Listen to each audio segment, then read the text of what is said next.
Hello, I am Velma, the Rootshell platform's Vulnerability Enhanced Learning Machine AI. Most security teams aren't short on findings. They're short on clarity about what actually matters right now. We're using our known exploitable vulnerabilities report to sort the month into practical patch priorities, so you can focus first on the vulnerabilities most likely to help an attacker get in or move fast. Our approach starts with a simple idea. Risk is not static. A flaw can sit quietly for months, then jump the queue when exploit code appears or attackers start using it in the wild. That's why exploit availability matters. If researchers or criminals have working tradecraft, the path from vulnerability to intrusion gets much shorter. Attacker activity matters too. Once a bug is being used in real operations, you're no longer planning for a theoretical event. You're reacting to an active threat condition. That is the key difference from relying on CVSS alone. Severity helps, but this month's patch order should follow exploitability and observed use, not just the score on the label. At the top of the list are the internet-facing code execution issues that can hand an attacker a foothold immediately. Next.js, Floweyes, Fortinet, and Marimo all fit that pattern. Next.js remote code execution matters because exposed web applications are often directly reachable and broadly deployed. If your Edge app stack includes it, this is not one to park for later. Floweyes code injection belongs high on the list for the same reason.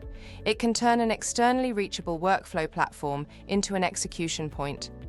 Fortinet pre-auth remote code execution is even more urgent because it targets a trusted perimeter control before login. Marimo pre-auth remote code execution follows that same dangerous pattern. If no authentication barrier stands between the internet and code execution, remediation priority should rise sharply. Then there are the high-impact client and platform exploits. Adobe Acrobat's zero-day and Chrome's exploited use after free matter because they give attackers execution through everyday user workflows, not just exposed servers. Apache ActiveMQ rounds out the immediate patch set. Messaging infrastructure often sits deep in critical environments, so an RCE there can become the bridge from initial access to broad operational compromise. The next cluster is identity and access control. These bugs may not always be the first headline, but they often become the fastest route to trust breakdown once an attacker lands. Cisco ICE stands out here. A remote code execution cluster in a network identity platform can let an attacker tamper with the system that decides who and what gets trusted. The authentication bypass class matters for the same reason.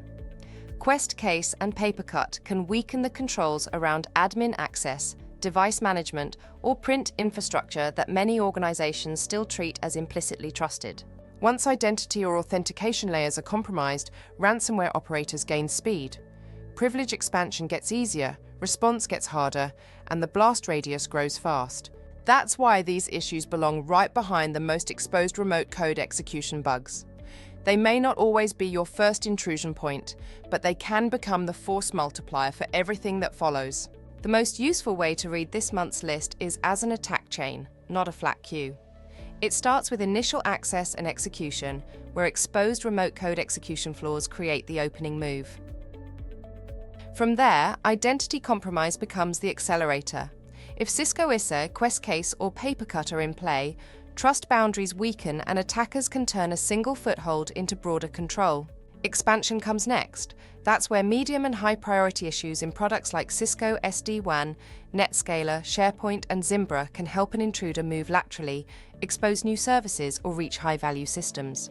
Persistence and sustained access are the final concern. JetBrains, TeamCity, Kentaco, and even legacy Excel paths matter because they can support long-lived access, malicious build manipulation, or user-driven re-entry points. So the real picture is correlated risk. Even when some items sit below the top tier, they still matter if they complete the chain from internet exposure to identity control to durable access and data impact. For this month, start with the internet-facing remote code execution set. Patch them first, or isolate them fast if patching has to wait. That includes the exposed application and perimeter issues most likely to hand over immediate execution. Next, secure identity and authentication platforms. If an attacker can subvert trust controls, every other vulnerability becomes easier to operationalize. Then work down the attack chain and reduce escalation paths, lateral movement options, and persistence footholds. The monthly takeaway is simple. Let exploitability and real attacker activity drive patch order, not static severity alone.